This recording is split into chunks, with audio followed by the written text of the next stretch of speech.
Hi everyone! Good morning! Ayan, samahan niyo ako at pupunta tayo dito sa backyard namin kung nasaan yung dragon fruit. Ayan, bawat dulo ng dragon fruit namin ngayon ay may bulaklak. Ang sipag nitong mamulaklak talaga. Ang sipag niyang magbunga kumbaga. Ayan, sunod-sunod yung bulaklak niya. Tapos pag nahulog na yung yellow color, magiging bunga na siya.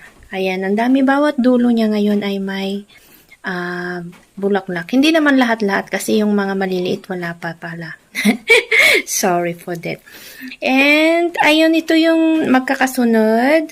Pag ano yan, ang magiging bunga ay yung parang ganyan. Yung ayan, parang ganito siya sa may dulo. Yan yung magiging bunga niya. Tapos pag ano na yan, magiging kulay, parang siyang magiging dark pink. Kasi pink yung nasa loob nito eh. Ito yung dragon fruit